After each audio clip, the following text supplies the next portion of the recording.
Crime stories में आप सभी का स्वागत है। दोस्तों 1997 में एक फिल्म आई थी जिद्दी।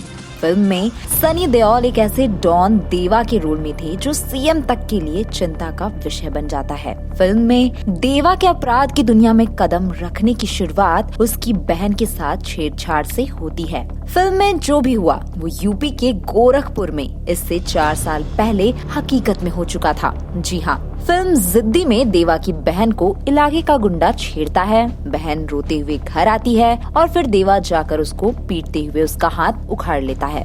इस घटना के बाद 4 साल देवा जेल में रहता है और जब जेल से लौटता है तो वो इतना बड़ा डॉन बन जाता है कि सीएम तक उसकी खबर पहुंच जाती है। अब जिद्दी की रिलीज से 4 साल पहले यानी 1993 में गोरखपुर के मामखोर गांव में आपको हम ले चलते हैं। गांव में श्री प्रकाश शुक्ला नाम का 20 साल का लड़का रहता है। पिता सरकारी टीचर है तो जाहिर है कि उनका ध्यान अपने बच्चों को पढ़ाने पर रहेगा। साल 1993 में श्री प्रकाश अपने घर के कमरे में बैठा था। बाहर से बहन के रोने की आवाज आती है। बहन रोते हुए अपनी माँ और पिता से कहती है कि राकेश तिवारी नाम के आदमी ने सरेआम सड़क पर उसके साथ बदतमीजी की। आगे की बात बताने से पहले आपको ये बताना जरूरी है कि राकेश तिवारी कौन था। राकेश तिवारी नाम का ये गुंडा उस वक्त के गोरखपुर और पूर्वांचल के बाहुबली नेता वीरेंद्र प्रताप शाही का खास था।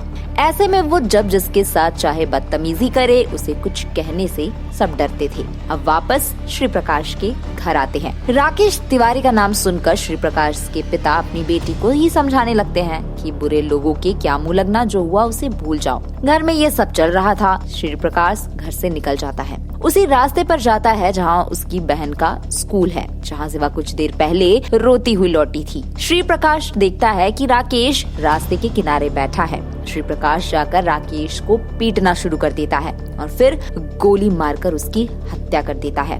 दिन दहाड़े वीरेंद्र शाही के खास आदमी की हत्या होती है तो पूरे गोरखपुर में सनसनी फैल जाती है। एक 20 साल के लड़के ने जिस तरह सरेआम हत्या की थी, उससे अपराध की दुनिया में गोरखपुर ही नहीं पूरे पूर्वांचल में उसका नाम एकदम से बड़ा हो गया। राकेश की हत्या के बाद एक तरफ पुलिस जहां श्री प्रकाश को ढूंढ रही थी तो पूर्वांचल के बाहुबली नेता हरिशंकर तिवारी को भी उसकी तलाश थी। कारण हरिशंकर नहीं चाहते थे कि श्री प्रकाश पुलिस के हत्थे चढ़े। वह किसी तरह से श्री प्रकाश को बचा लेना चाहते थे। क्यों?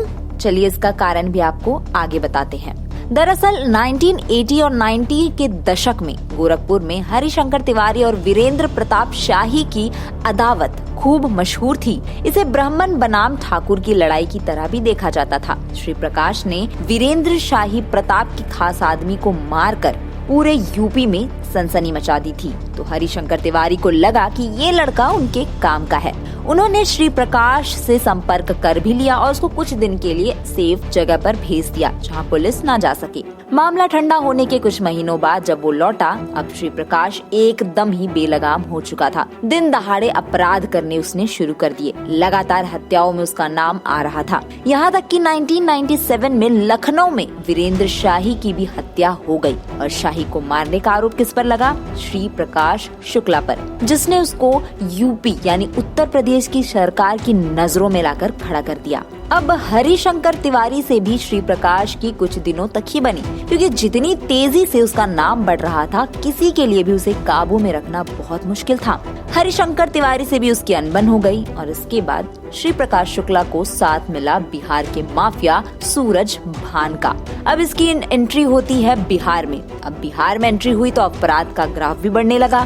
बड़े लोग निशाना बनाए जाने लगे। जून 1998 को पटना में बिहार सरकार के मंत्री ब्रिज बिहारी प्रसाद को गोलियों से भून दिया गया और हत्या में नाम आया श्री प्रकाश शुक्ला का। दहशत का दूसरा नाम बन चुके शुक्ला के बारे में एक और खबर अखबार में आई कि उसने उस वक्त के सीएम कल्याण सिंह की हत्या की सुपारी 5 करोड़ में ले ली।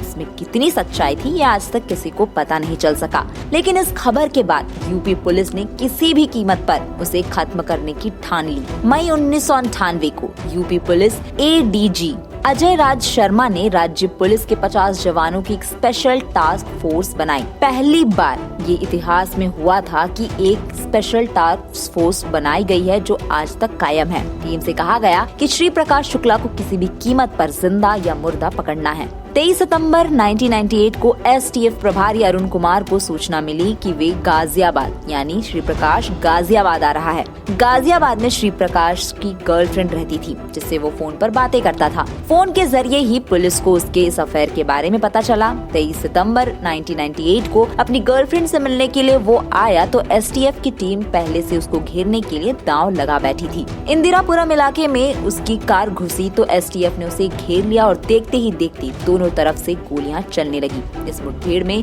उसे गोली लग गई और वो मारा गया। श्री प्रकाश की मौत से उस वक्त की पुलिस और सरकार ने राहत की सांस ली। मौत के वक्त श्री प्रकाश सिर्फ 25 साल का था। यूपी के गैंगस्टर में शायद वो अकेला ऐसा नाम है जिसने इतनी कम उम्र और कम वक्त में इस तरह की दहशत फैला रखी थी। उसकी मौत के 25 साल बाद भी पूर्वांचल में उसके नाम पर तरह तरह की कहानियां बहुत ही प्रचलित है। इसी के साथ दोस्तों आज के इस वीडियो में इतना ही।